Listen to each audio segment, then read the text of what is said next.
Good evening, everybody. Monday morning quarterback, episode 60. Hope you guys had a good start to your week. We are coming at you live from the shop. Busy time here in Indiana. We start practice for the Indianapolis 500 tomorrow, and Trevor and Sam are hitting the road Wednesday morning for the USAC .25 or quarter midget national race at Charlotte, and then next week is really busy here with Hoosier 100, Holman Classic, Little 500, Non-Wing World Challenge, etc., etc. So, looking forward to some sunshine and some racing. Been pretty wet around a lot of parts of the country, but we're looking forward to getting rolling. I'm not in the shop most of the week because I'm at the Indianapolis Motor Speedway working with Dreyer Reinbold Racing. This is the 7th year we've managed their shock program, so we kind of build all the stuff leading into the month, and then tune their shocks throughout the practice and qualifying, and then for the Indy 500, and then there is race day as well. So 2-car team with J.R. Hildebrandt and Sage Karam, same drivers as last year, and that's how I really got deeply involved in shocks, was as a damper engineer for a couple different IndyCar teams, and so it's good to still have your services needed and go back once a year to be a part of a great team, really. The only reason I continue to do it as busy as we are here and with family stuff is Dreyer puts forth a really good one-off effort. They only do Indy, and we're very competitive. Most one-off efforts aren't very competitive, but we've ran inside the top 5 numerous times the last few years, and certain things go different ways. We might have a good finish like that to show for it. So looking forward to Indy, and we'll kind of keep you updated with that and all the other racing going on. So as I said, Trevor and Sam are going to Charlotte. Jake will be hitting a number of the races for us. He did Eldora last week when we were at the hospital with our new baby girl, and so yeah, all of our guys are racers, and we'll be splitting the duties here the next few weeks. I will hit a couple nights of racing next week, as we practice Monday and Friday, so I'll get to the fairgrounds and probably Peru for the big 10,000 to win micro race next week. So you guys that are tuned in, do you have questions for those of you who have gotten to race? I know we won a bunch of micro races on the West Coast this weekend, junior sprint races out there, and then won some stuff here in the Midwest too. So Corey Day, I know, got a Super 600 win out in Plaza Park, and I think Cody Christensen won, or I think Day won at Lemoore and Christensen won at Plaza. Jet Barnes won the junior sprint race. He's won a bunch of them out there. Austin Wood won a big micro race. His first, he was the junior sprint champion at the Tulsa Shootout. Who else? Parker Leet got a restricted win out here. Chase Randall with a win at Port City in the Now 600s. So a lot of micro wins. The big sprint car win for us was Tyler Courtney at Eldora Friday night, and he stomped him. He won. I think he had a almost 8-second lead at one point in that race. So pretty hard to do at that place, but he did a darn good job there. So all right, we got 30-40 of you guys tuned in. Sean, thank you very much. Good luck with your little girl you got coming. So, bit of a change in our household. We've got a wild 4-year-old. Those of you who've met Hudson, he is wide open and race crazy, and now we've got this calm, quiet little girl. So, it's a big change in our house. But good luck with your little one coming. Mark Ashcraft, so Mark's a quarter midget racer, and his question is, does looking at tire wear help determine if you should or shouldn't change spring rate? I would say no on a quarter midget. Sometimes on bigger cars where we're dealing with real high loads with springs, maybe. More so rebound. If the shock has too much rebound in it, it might generate short-term grip and speed, but on the long run it might excessively wear the tire. That's really not the case in quarter midgets. We don't have a ton of shock dampening. We run softer spring rates. I would more so lean you towards your air pressure selection as far as tire wear is concerned, because that seems to be a big factor on quarter midget stuff. There's the spring rate you're putting into that tire with air pressure, I think, plays a bigger role in tire wear than the actual spring rate. So good question. Thanks, Mark. Where are you guys racing this weekend? Those of you who don't have questions, where are you racing? Curious to see if it's a place that I've been. Also, while we're on the winning topic, we've got, turn around for a second. We've got CSI feature win stickers. See if you guys can see that. Yeah, black and gold, really cool. CSI feature win stickers. So you have to email me if you want those, though, because we can get requests from so many different places, whether it's a text or Facebook message or Instagram message or a comment on a Facebook post, and there's just too many places for us to keep track of them. But if you've won some races this year, let us know. Just email me, Garrett@csishocks.com, and we'll fire one of those in the mail for every race you've won. We've sent out hundreds of them already, so we're certainly happy to do that for our customers. But definitely send me an email, and then throughout the year as you win, just shoot me an email and we'll get one coming in the mail to you. So something fun we wanted to do for our customers. Feature win stickers were like a really cool thing when I was a kid, and people would line their tail tanks with them, and I just don't see them as much anymore, so wanted to bring them back. So Ashcraft is at Pueblo, Colorado. Mark, is Pueblo where they're having the Grands this year? I know it's in Colorado. I'm not sure what track. I wonder if it's Pueblo. Ryan, when, if ever, would you change the order in which the bump rubbers are stacked? So it doesn't have any effect on how they're stacked. If you've got the soft one on top or the stiff one on top, with our progressive kit, how you stack them, the orientation in which you stack them, does not affect the rate because they all compress at the same time. So yep, so that doesn't matter. Sean's running USAC 360s at Petaluma. For those of you who haven't been to Petaluma, it is a hooked up, rough 3/8 mile track. I grew up on the West Coast. Petaluma was probably the second closest track. Calistoga was the closest for me, but we got to Petaluma a lot for wing 360 stuff, and it was always cowboy up. How many tear-offs could you put on? How much stagger could you get in the car? So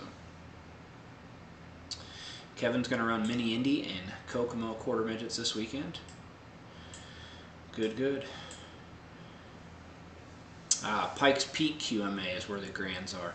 I would really like to get out to that. I love going to Colorado, enjoy getting to ride my mountain bike and stuff out there. But unfortunately that falls during, I think, the 360 Nationals at Knoxville, which is an event we go to every year with our trailer. So I don't think we'll make the Eastern Grands this year. But we're in the planning phases of a big trip to PA next month. Jake's going to go out there for a week or a little over, hit a wide variety of races and visit some dealers in PA with our factory support trailer. And then we're going to do a big trip out west at the end of the year. So I think we're going to hit the 10,000 to win micro race in Texas, go from there to Placerville for the Hangtown 100 midget race, and then go down to Turkey Night, and then hit the Las Vegas Silver State Winter National quarter midget race that we go to every year on our way home. And Hudson might race that, so we'll see how he does at some club races here, but he'll be old enough to race at Vegas this year, which is pretty neat because I've been going to that race for a handful of years, so since before he was born. Sean, it's been rough lately. Yeah, I've seen some videos of Petaluma, and gosh, it's not gotten any smoother over the years.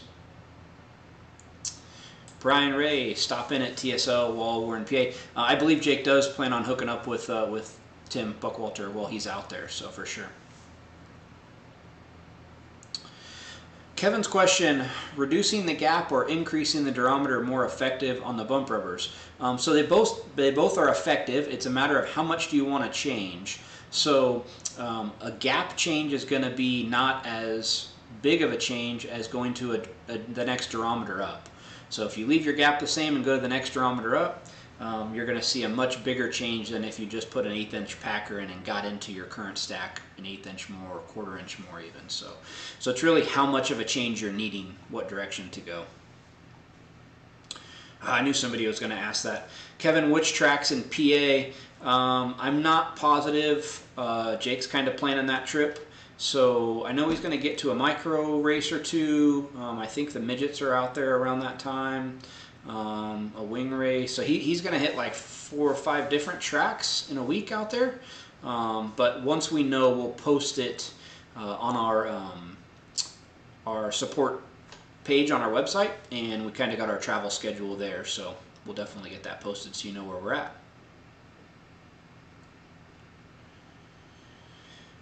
Evan, come check out the dirt track racing next time you're in Colorado. What part of Colorado are you doing dirt track racing? I've been to Colorado for everything from Indy cars at Pikes Peak to quarter midgets at Pikes Peak. A lot of Pikes Peak stuff. When we were in there with pavement midget sprint car Silver Crown at Pikes Peak. So Colorado's a cool place. Mark, a couple of the setups are blank. So yeah, I'm going to take some of those codes down. Basically what had happened was when we transitioned to iOS, some of the codes weren't locked, so customers could edit them or try to re-upload them, and then they were disappearing. So Kevin worked promptly there and got me a fix, so when I put a setup there, it's fixed, it's locked, and nobody can edit it or take it down. But I think that's what happened to some of those setups. So if we get a rainy day at the Speedway this week, that's on my agenda to go through and verify that all those setups are still there, and then I have a bunch to add too. So. Rick, the 10,000 to win race in Texas is late October or 1st of November. And I don't know if John Randall's tuned in or any Texas micro guys. What track is that? I think is it maybe Greenville? But it's going to be a big micro race in Texas. So Jim at Mongoose Chassis, thanks for your support. Not a problem. We enjoyed building shocks for you guys. I grew up racing 250 micros out west, and that's a class that's kind of died off, but it's still popular on the East Coast, and Mongoose builds are really cool. They call them 270s now. I think that's the max CC, but it was a fun car to learn how to race in. It was the first car I drove with suspension, and since they were so low on power, like trying to keep your momentum up and your corner speed up was so key, and I feel like that helped me as I got into higher horsepower stuff, because you could bog those 250s down so easy. Christopher Townsend. So is it Greenville that the 10,000 to win is at, Christopher? Christopher participates in our weekly iRacing series. Wednesday nights. Kevin's working on the BlackBerry version of Pit Logic. I had a BlackBerry for a long time, and it took a lot of convincing for me to get rid of it. I love that phone. They race 270s in Colorado, Mark Ashcraft says. That's interesting. Arcoma. Yeah, maybe, David, maybe Arcoma is where that 10,000 to win race is. I should know this, but got too many things going on in my head. Anybody else that's tuned in have questions, would love to answer any tech questions you have. I apologize. Probably again next week we won't have a live topic. Next Monday's a really busy day for me, so it'll be everything I can do to get back here by 9. Monday's our last practice day after qualifying over the weekend. We get to run in race trim on Monday, and then the car gets taken apart to bare tub. Everything gets crack checked and fully rebuilt before carb day on Friday. So Monday night's usually a late night for us at the Speedway. I'll bring all of the dampers, as they call them. We call them shocks. Bring them all back. Completely go through them, rebuild every part of it, and get those ready to go back on the car for Wednesday. So, but once we get through this, I do have some things that we've had requested, and we're going to put together some videos and have more defined topics moving forward. So.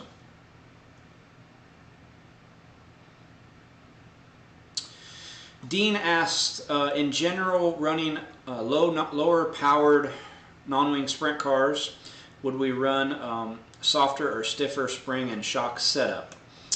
I don't know that we would go softer or stiffer. One of the reasons is a lot of times the lower horsepower classes have a heavier engine, so the car actually weighs more. One of the things we very commonly do is we're going to run less rebound in the front shocks because we don't have as much torque to get weight transfer to the rear. But it really depends on the engine weight and how that car is going to be blocked because of the weight of the engine. So typically it's going to be the same bars though. Shock valving would change more than torsion bar rate. There we go, T-Bone, the Texas man. Big O Speedway in Ennis. T-Bone is at a big track. That's where the 10,000 to win is. David Hall says it's 25,000 to win now. Wow. So the flyer I got at the shootout was 10,000. I'm like, oh man, we can't miss that. But 25,000, yeah, that's huge. Scott, going to try the progressive kit for the first time in Jackson, Minnesota. Will the effect of side bite or forward bite more? Definitely side bite will be increased with the progressive kit. Not as much forward, but definitely side bite. If you're on it too hard, you can tend to get a porpoising effect. You're loading the bump rubber before the car has enough mechanical leverage to keep it on there and keep the tire planted. So you'll tend to get a little bit of porpoising if your gap is not enough or your rate is too stiff. So cool. Let us know or let me know your feedback on that, Scott. We've had a lot of success with that kit, especially non-wing. So. I think, you know, wing-wise, we got some guys that run it with a lot of success. I think Kevin Ramey ran it most of the year last year with the, and he won all the big IMCA races, 305 races. So, oh, the 25,000 to win is at Arcoma. So it looks like there's two big micro races in Texas: a 10,000 to win at Big O and a 25,000 to win at Arcoma. I can't remember which one we're going to, but we're going to one of them. Pete Stiles, on coil cars, what are my thoughts on helper springs? When are they good or not?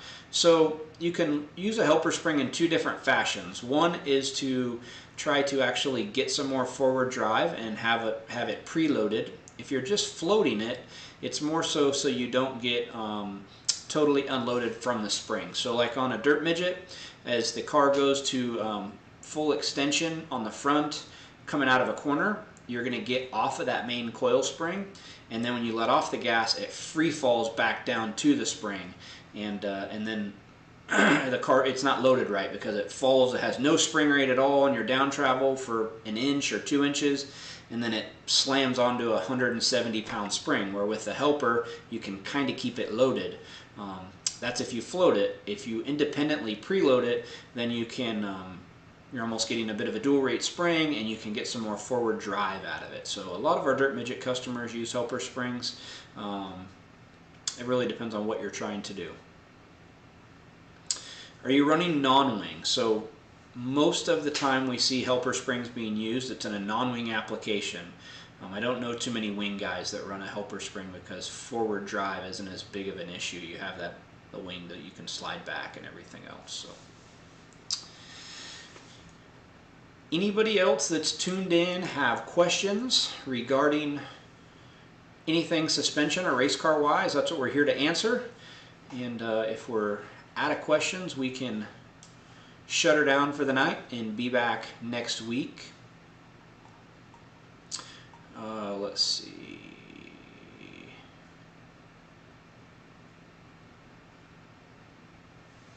Michael, yeah, so our progressive kit works really well on the modifieds if your track allows it. A lot of tracks don't. I believe around here the modifieds are allowed to run, but our progressive kit would work awesome on a modified. So yeah, get with us. We can get you hooked up with that. We just need some dimensions off your car, and then we can get you a kit that'll work. But yeah, that'll work really, really well. And it does give you the ability to go softer on spring rate. So.